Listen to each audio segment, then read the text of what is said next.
Thank you so much and welcome everyone to our sixth annual virtual Poetry Slam.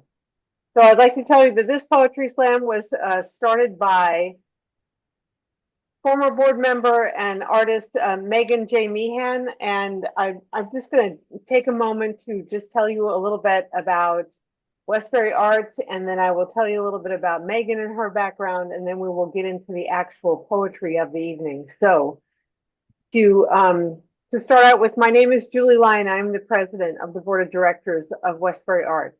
And for those of you who might not be familiar with Westbury Arts, we are a 501c3 nonprofit arts council whose mission is to deliver arts and cultural programs that connect, educate, and inspire our community. And our vision is a community where arts and culture are valued and instill a sense of belonging and pride. And our motto is, together we create Westbury.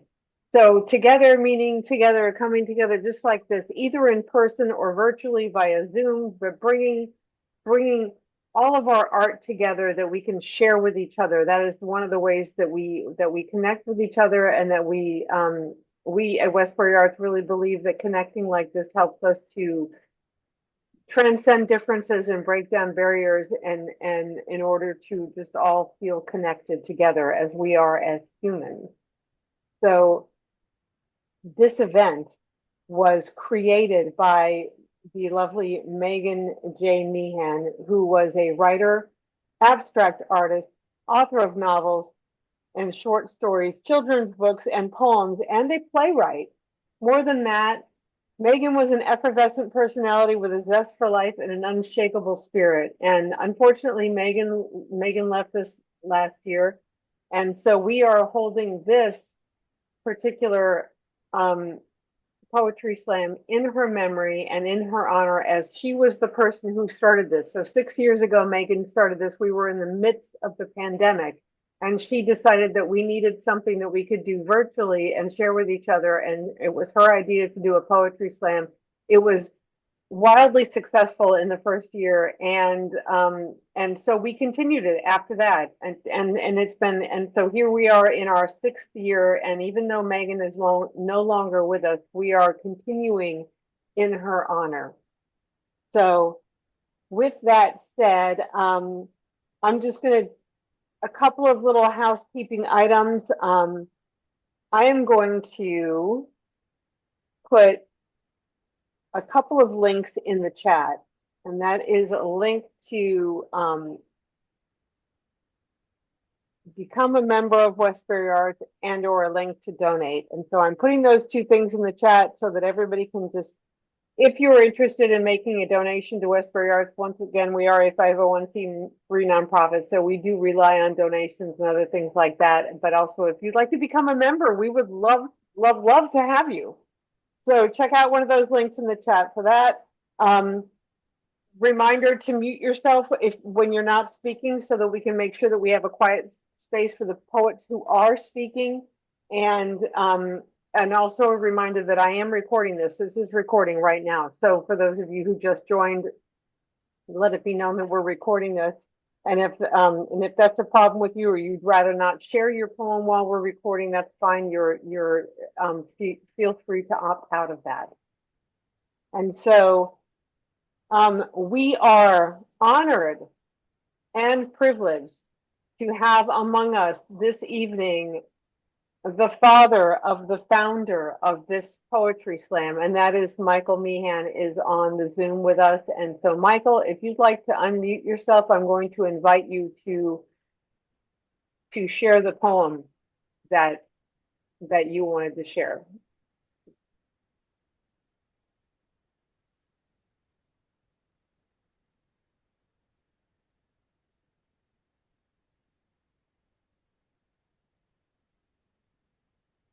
Michael, are you there? He disappeared. Yeah, no, he's here. He just has to. Okay, I just unmuted. Okay. Very good. So now, if you'd like to share your poem, that would be great. Thank you. Okay. Meagan loved animals. You know, geese, swans, dogs, cats, etc. Squirrels. And even when it rained, after the rain, she would pick up snails from the sidewalk and put them in the Safe place. in a safe place. So I'm going to read two poems, if it's all right with you, from her book, Please. the poetry book. And the first one is Spring Snails. People wonder why I save snails, placing them back by the bushes after the rain. I smile, a sign of either friendlessness, or madness, and I say, they're cute, they're innocent and vulnerable, and should not be crushed. Lives extinguished, unnoticed, let alone mourned. They are living beings, as are we, and if one cannot have mercy on those smaller than we, evolution has failed us. That's the first one. And the other one is called Dr. Seuss Chimney. The white and orange vent sat atop the manhole, releasing steam, as city slickers scurried around it, indifferent to its existence. Then, amid the crowd of lawyers and doctors and PR wizards, a little girl looked up and noticed the object's presence. Pointing to it, she gleefully squealed, "Look, it's Dr. Seuss' chimney." And the delight on her face made all those in earshot look up and admire the brightly colored steaming pillar, not as a tool of the transit trade, but as somewhat whimsical feature amid the otherwise gray and disinteresting streets. Thank you. Oh, thank you, Michael. Thank you. That was beautiful. Thank you for being here tonight. We really appreciate it. Mary and I would like to thank you and Westbury Arts for doing this in Meagan's memory. It means a lot to us. Okay. And Thank you. she meant a lot to us. She was very important to us, and we're very sad to lose her, but happy to be able to share these wonderful things in her memory. Thank you. Thank you.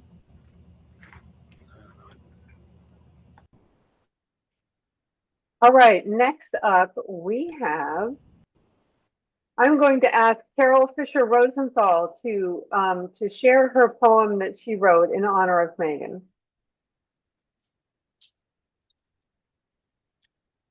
Carol, I think you need to unmute yourself.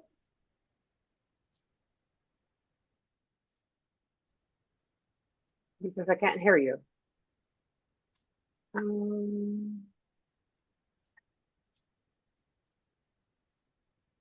Is that working? Yeah, now you are. Okay, very Hey. good. There you go.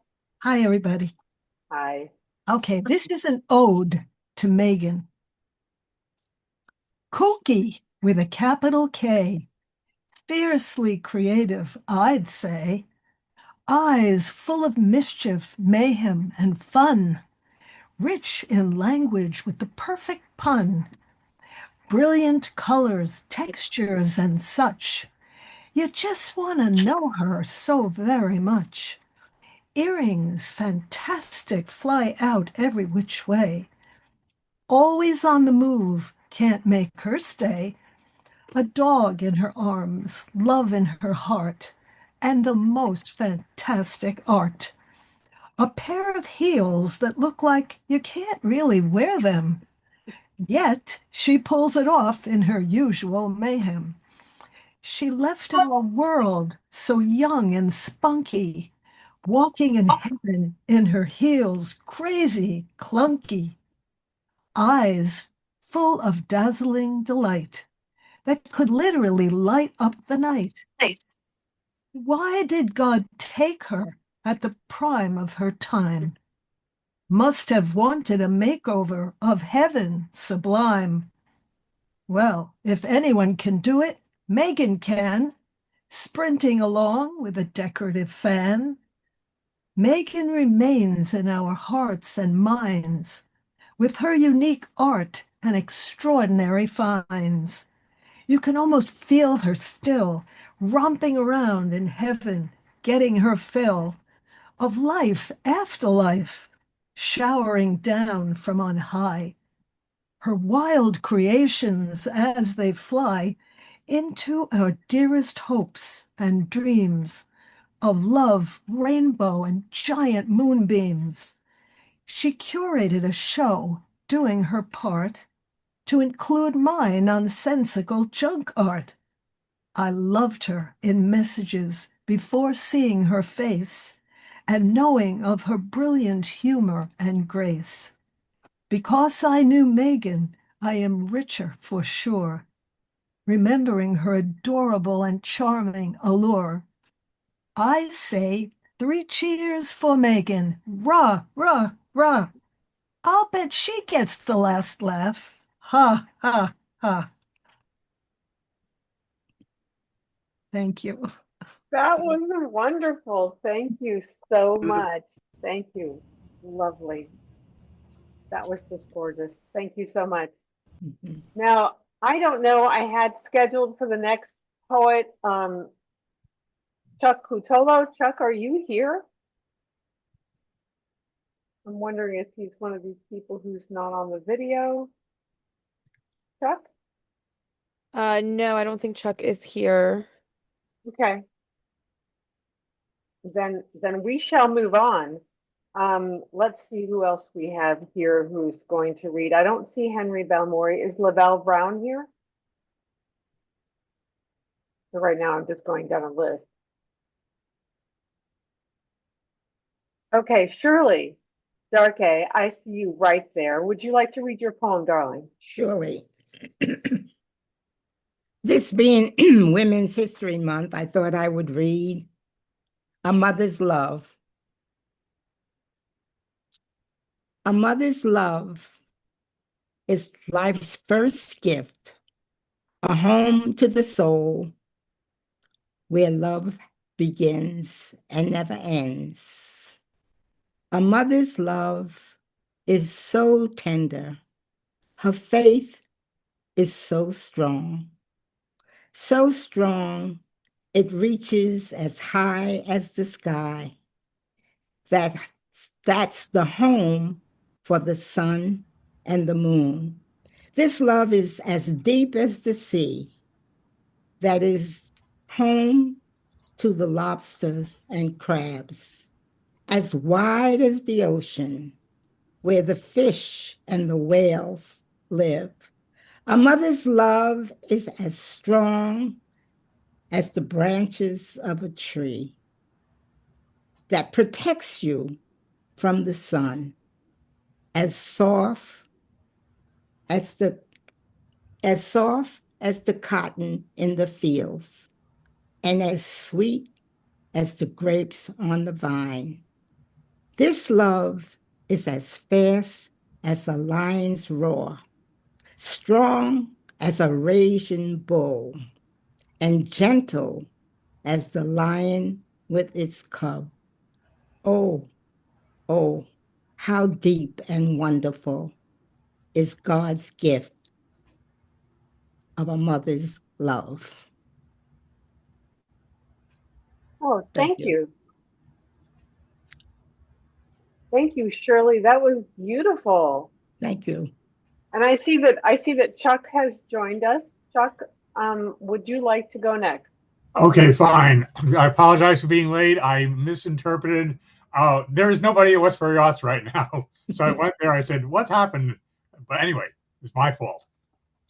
What I'd like to do is read something, although in a sense, I'm a little bit of a fish out of water because I am not a poet. But what I characterize my writing style as is being a poetic essayist. And by that, I mean that while my basic arguments and the pros and cons and the way I work ideas out are in prose, I sprinkle it with a sense of poetry because what I try to do is I try to write with a greater feel for the texture and the sound of words, and also the flow and the rhythm of sentences. And in that part, I try to bring the poetry into it. I think developed this style because I used to write before I retired, a lot of speeches for members of Congress or politicians. And what you need there are the lyrics, which are the arguments, but to help engage the audience, you need the poetry, the music. And what I'm going to read here is just a brief introduction, on one page, to 4 essays that appear in my most recent book, Telling Stories of Untold Feelings and Other Stuff. And I think you'll see how it starts out in a prose fashion, but then becomes more poetic. The Heart. These next 4 essays start with looking out from a balcony in a motel nearby St. Louis, Missouri, in the summer of 1961. Move on to a harried day in 2005 with my job at Nassau Community College. Then go on to the cat house garage in the back of the home of my wife, Denise, and myself, right here in Westbury, on Holy Thursday, 2011. And end up with a snow-filled scene that was right outside our front door 6 years later, just 2 days after Denise's brother, Alan's, all too young death. Hopscotching 56 years, half a continent, and the lives of many gone and present, and not limited to just one species or just one life status, but tied together nonetheless. Choices of the heart popping up in different places and bringing comfort and soothing satisfaction to different faces. Learning by living, seeing by feeling, giving in the moment, raising the spirits, resting in our peace. That's it. Thank you. And I also, could I make a pitch, Julie, for that event coming up? Absolutely, yes. On April 19th, we're going to have the second annual, I guess you would call it, program entitled Looking Under the Hood of the Writing Process. And what it does is involves moving 4 authors, one of whom is Shirley, who will basically, and 2 of them, including one other one is also a poet. And in a sense, it's a prequel to this event, because it looks at the way that the writer develops ideas, comes to ideas, develops them, and brings them to fruition. So that's going to be on Sunday, April 19th from 2 to 4, and hope everybody could, or anybody could come. Last year's event, I think, success was characterized when there were 2 calls for, we need more chairs. It was very successful and very entertaining. So we got a great reception last year, and if you're available this year to come, it's going to be a really good event. So thank you, Chuck. Thank you. I appreciate that. All right. Let's see. The next person on my list is Jordan Ferguson. Jordan, are you here? I see that you're muted and you're not on video. So I'm hoping that you're actually here, but I do see your name. There you go. Hello. Hi. Would you like to be on video or not? No video. Well, Okay. actually, I like to be on video. I just don't want to turn on my camera. Okay. That's fine. I can just pin your icon. That's fine. Okay. So please, yes, please share. My poem is about like going through high school and stuff like that, and I wrote it a few days ago, and it's called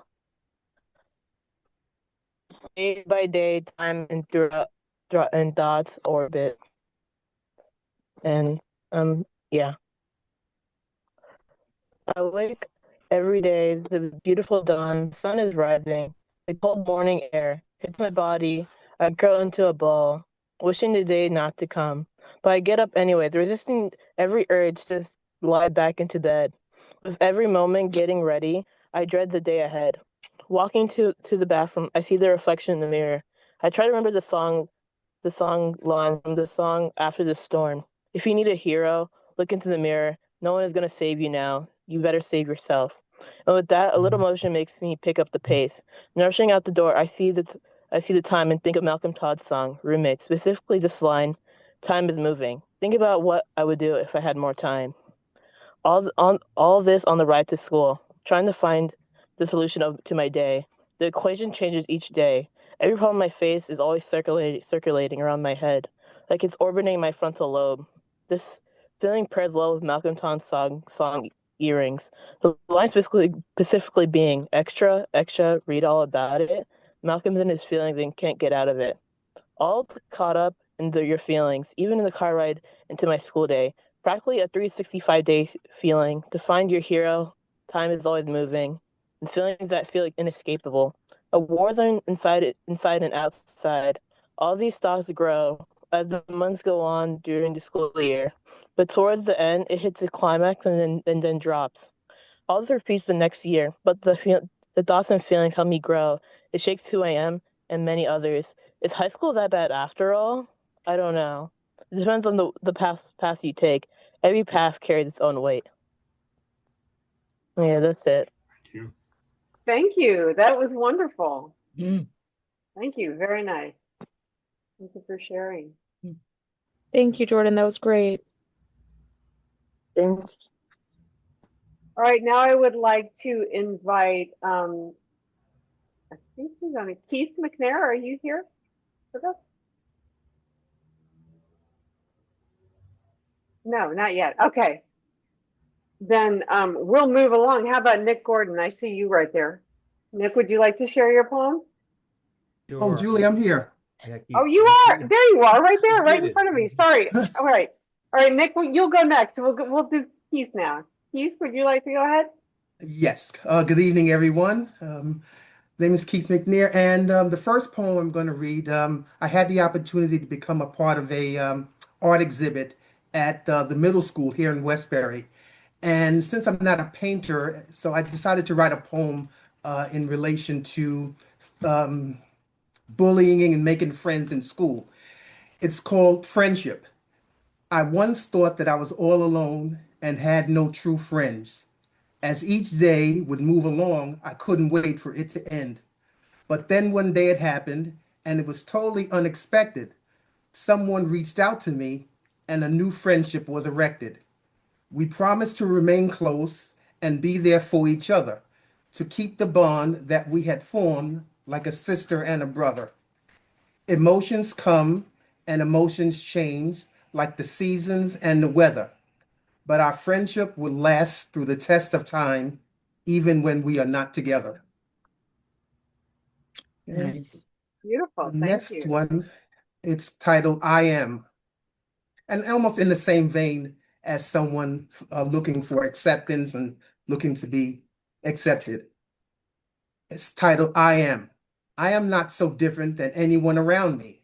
I love to sing, I love to dance, as these things has always been a part of who I am. All that I want and need are the simple words of encouragement to say, I know you truly can. My dreams are all in color, like the magic of a rainbow among the clouds. So I say that I am no different as I live in the here and now. I am a part of the human race and all of its beauty, both far and near. I can never be silent when I speak my truth and give my heart to show how much I care. I am not so different. And if you allow just one more. This one is called Dreams, very short. I saw you in my dreams last night, and you held my heart within your hands. You surrounded me like a blanket of warmth and comfort, all the while bringing joy and pleasure to this man. To each their own is the price in life for all that one can do. I have followed the path of love this time, and has led me straight to you. That's it. Oh, that's beautiful. Thank you. Thank you, Keith. That's terrific. Okay, now we're gonna go to Nick. Thank you, Nick, for waiting. I appreciate it. Sorry, sometimes when there's a Zoom gallery, I can't, I lose people in the gallery. No problem. Thanks so much, Juliet. Yeah, I wonder if that was the Keith. I didn't see a last name, but glad we got in there. Thanks for having me, guys. This is fun. I loved hearing the poems so far. Let me see if I can move this screen over so I can get my.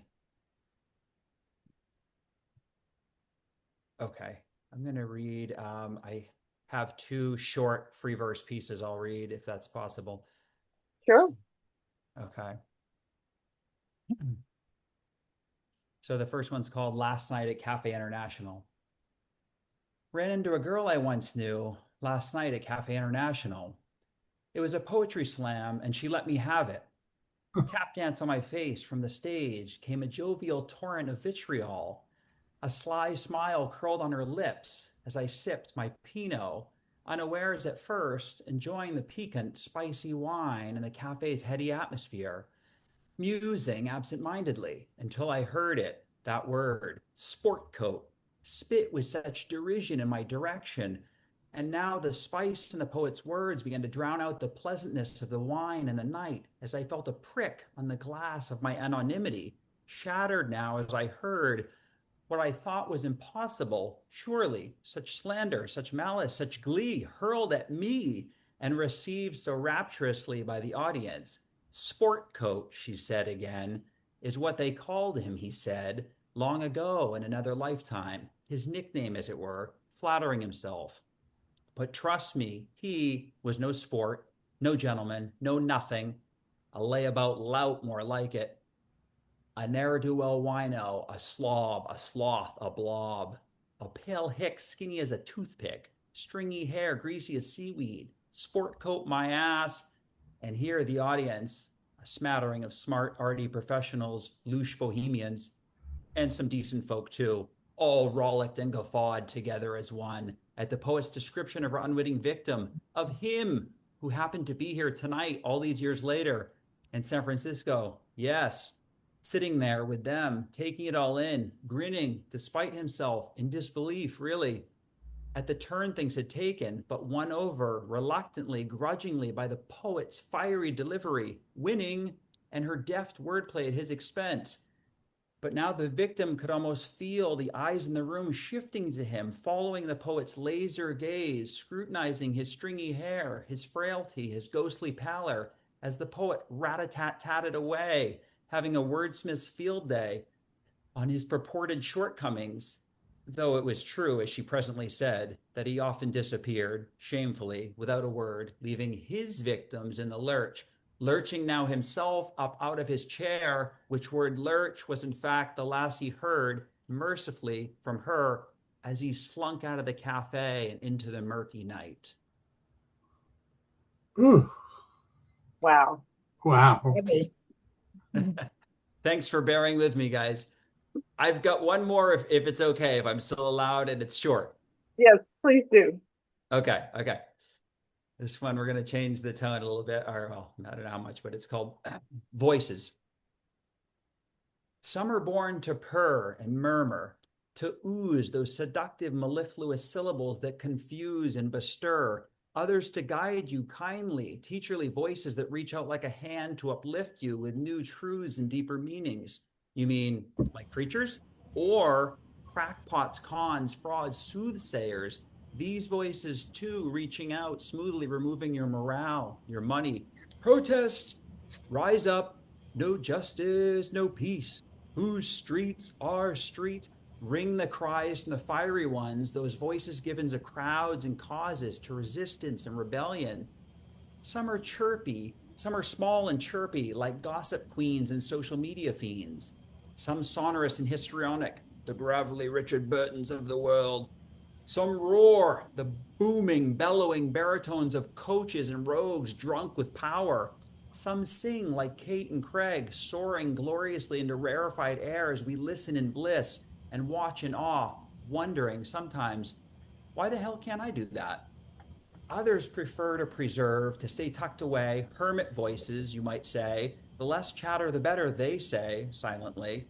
Have your songs and your jokes and your lessons too. Have your long conversations, mutter these quiet curmudgeons. and have your goddamn poems even, but please keep them to the page, not the stage, okay? Enjoy them in your mind, not on the mic, all right? Unless, of Got it. course, you've got the voice for it, they say. Wow. Thank you. Thanks, guys.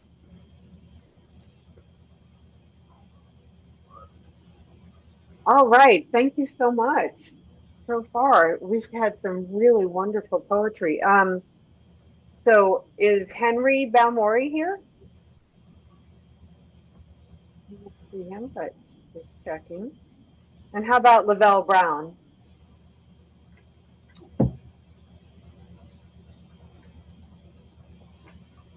I'm just going down my list of people who signed up to read poetry. And then the other person that I have on my list is Howard Moon.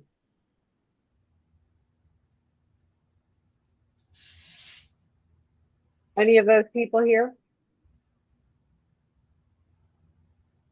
All right, and so do any then that is the list of poets who signed up. So do any of the poets who have already read something want to read another thing?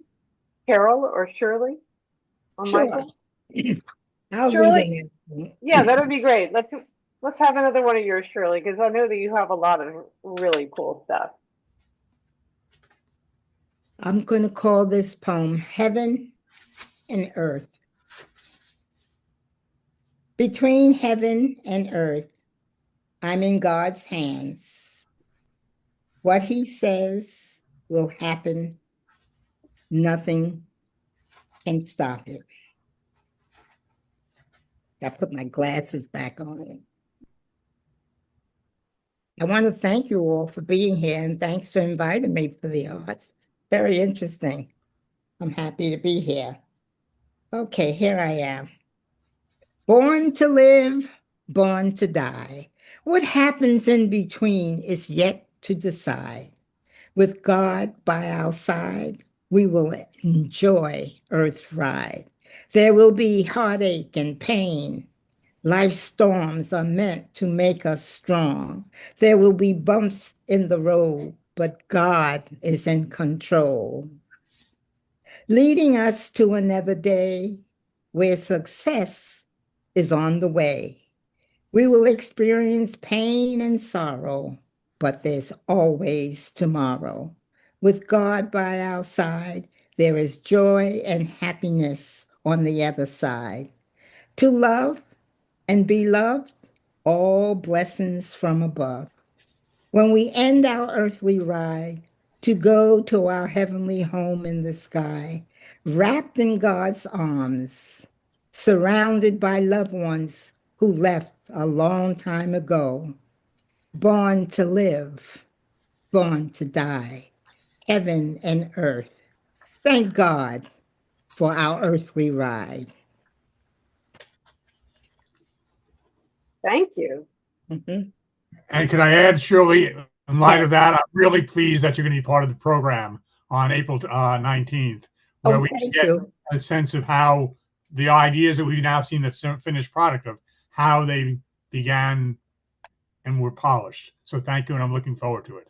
Thank you. I have another one, Julie. That would be wonderful, Carol. Thank you. I'm unmuted, right? Yes, you're good. Okay. Yep. Okay. I'm going to pin you. Hang on. Let me just bring you up. There you are. Spotlight. Ready? Mm-hmm. I find myself wondering on this windswept rainy day, has the mantis settled down to prey? Is it crossing the path where we once walked? With astonishment at its turning head, we gawked. Its green eyes searching through the grass for tiny morsels it may pass. Grab in its pincers, hold on tight, while it struggles to put up a fight. Survival on the mountain preserve, as you've so aptly said, does not involve a day in bed, but hunt all day to keep itself well fed, so it won't end up dying or dead. Just think, if I had not seen it at that moment in time, 'twould not have occasioned this tiny rhyme. It walked right across our path, so adept, yet we might have crushed it as we stepped. but thankfully its life was spared at that moment when you and I cared to pause and marvel at it anew, to add to this magical day with you. And this is all about a praying mantis that wandered out on the path at Levy Preserve when I was climbing. Thank you. That was beautiful. Does anybody else want to share another something? Yes, Julie. Uh, I got one more of Meagan's. Okay, that would be great. Thank you. It's called Artifacts in Museums, The Hidden Stories. Whenever I got to the Met, I traced every curve and every line of each piece of art with my eyes, and I wonder what stories could it tell. Did the Monet paintings witness the construction of the Eiffel Tower from their places of prestige on the walls of posh mansions? And what of the Roman statues? Did they hear of Caesar's exploits and observe as Nero ruled? Did the bodies in the mummy caskets live full lives? Did they love and laugh and contemplate like I do now? And what memories could they share if they were to be resurrected? Unanswerable questions, endlessly ponderous material, all stored in one grand museum, although others like it are situated throughout the world, containing their own secrets of the past. Thank you. Beautiful. Thank you.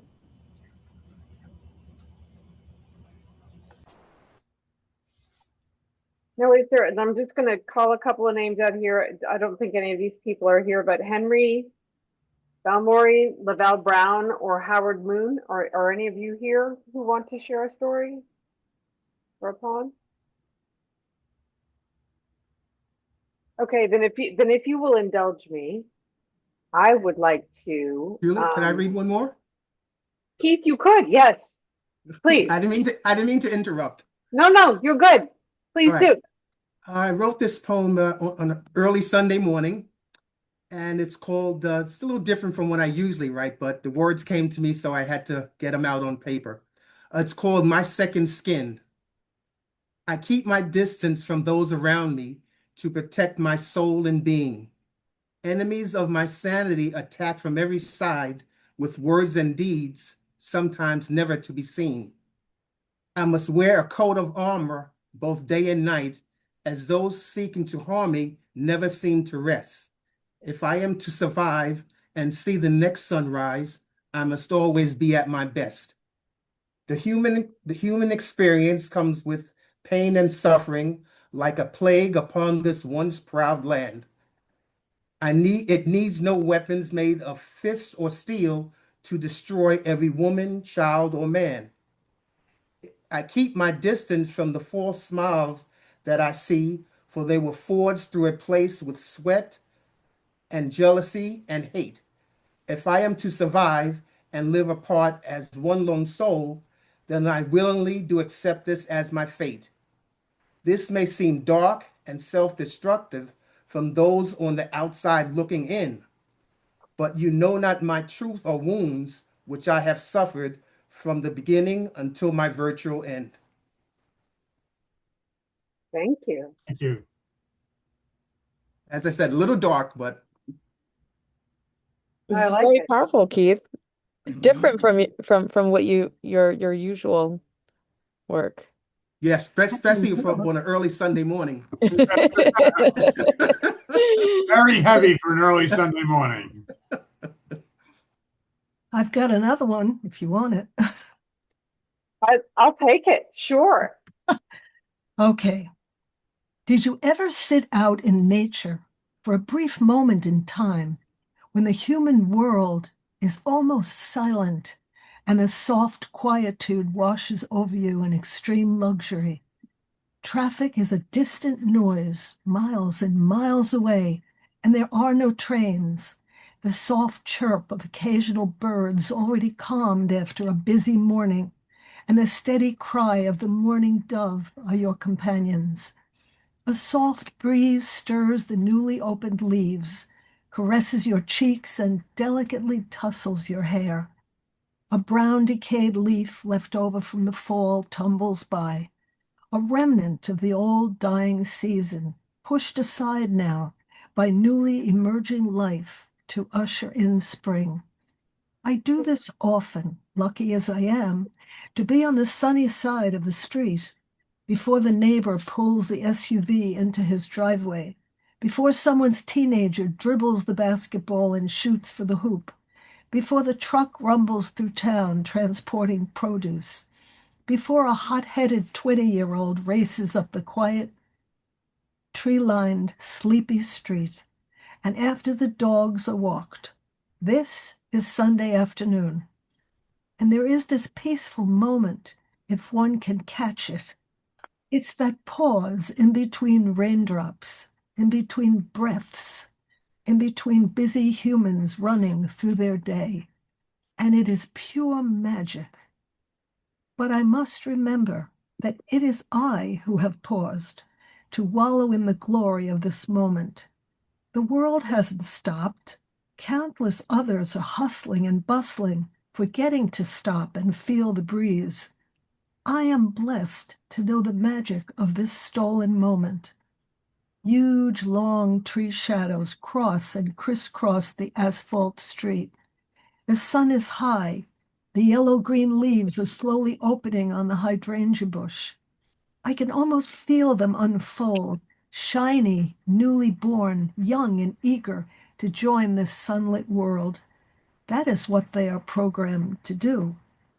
For the last time in March of 1985, when she was dying, my mother sat in this very spot in front of our house, feeling the warmth of the sun, remembering how years and years ago she and Dad chose the sunny side of the street for their new house to be built, and for the years that followed loved to sit out front enjoying the warmth, watching the routine movements of neighbors, listening to birds, feeling the soft breeze, blessed to be able to afford the luxury of a home in the suburbs, the home that became my home.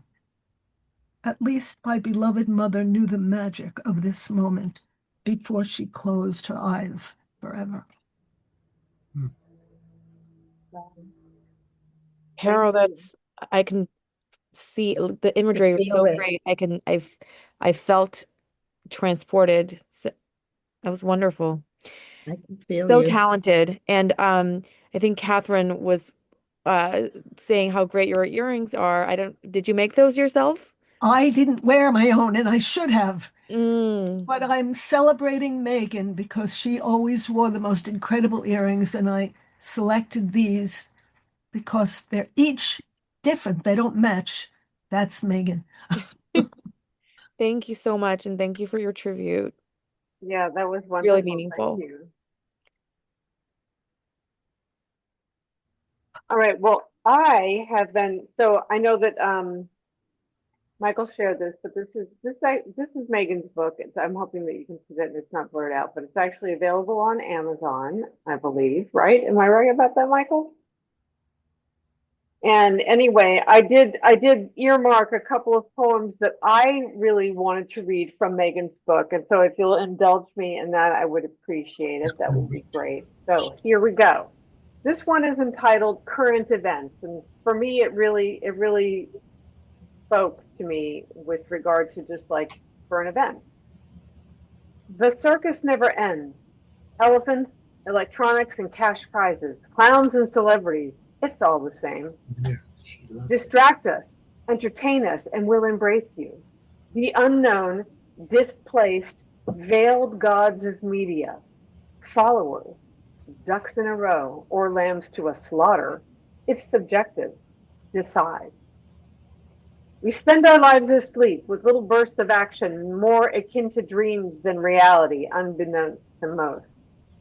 Every now and then we awaken, a revolution, changes that garner some results, albeit amid misery, until we sleep again and wake later and once again wonder, how did it come to this? Sleeping sheep, counting on blessings and oblivion, to feel alive. As a small iota of society's fortunate portion remain conscious and in control of what the sleepers need to know, like hypnotists in a carnival tent, built of sheets and apathy. That's good. That could have been written this morning. I know. Beautiful. So beautiful, a little bit dark, but telling for these times. But this one, I know Megan was an animal lover, and I'm an animal lover as well, and I'm also a cat lover. So this one really spoke to me because it made me smile so much because it resonates with me so much. And this is called "My Kitty Might Be Mental." Very Mice? My kitty might be mental. I'm quite sure she is unwell because every time I try to touch her, she shrieks like a demon from hell. She runs around the house after unseen enemies. She's never caught a bug, a bird, or a mouse, but she frequently bites our knees. Oh, yes, my kitty might be mental. I'm sure she is quite insane. There are numerous indications which tell of some sort of disease in her brain. She despises being held. She removes her food from the dish whilst eating. Her temper cannot be quelled. And every time we have to clip her nails, we know we're in for a beating. Indeed, my kitty might be mental, but sometimes she curls up next to me and purrs quite gentle. So despite her odd behavior, that generally warrants no favor, she is my cat, albeit mad, and for that I am very glad. Julie, Yes, I have one poem that is speaks to what's happening to today. May I? please do. Okay. Please do. Please do. Okay, it's called War. War destroys men who survive, but no longer feel alive. A once sweet, happy young man went off to war. A once sweet, happy young man off to war. What for? A once sweet, happy young man is happy no more. A once sweet, happy young man now possessed by the demons of war. A once sweet, happy young man does not want to live anymore. War. I read Charlie, that because we seem to be off to war. And I'm hoping that none of our young men will have to face that in this time. Shirley, can I add? I'm helping some people who work in the VA facility in Northwood, some psychologists, and hear the stories that they tell. You capture that so well. Thank you. Yeah. Yes, you Yes, certainly thank did. you, That's Carol. a very powerful poem. It does speak to the events today. So That's thank you, happening Shirley. today. Yes. Mhm. Thank you, Shirley. I felt that so deeply. Well, that was very potent. Thank you.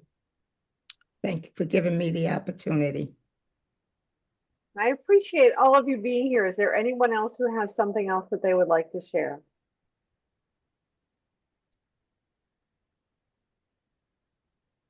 I'd like to say that it was a privilege to hear everyone's poetry, and I'm hoping that we can hear each other again. Thank you so much for having us.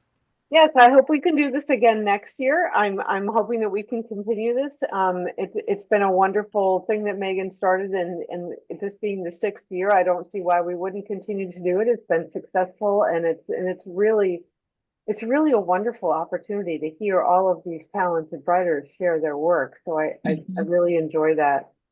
So once again, reminding everyone that looking under the hood of the writing process is happening on April the 19th from 2 to 4 p.m. at Westbury Arts.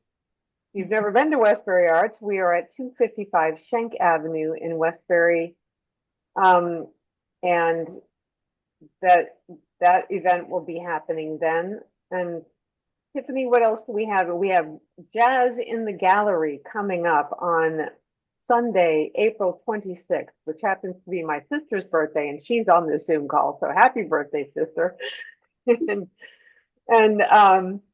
so that'll be the Jazz in the Gallery with Cicada Trio, and Cicada Trio having zero to do with the new strain of the COVID virus, because they named themselves before that happened. So just putting that out there.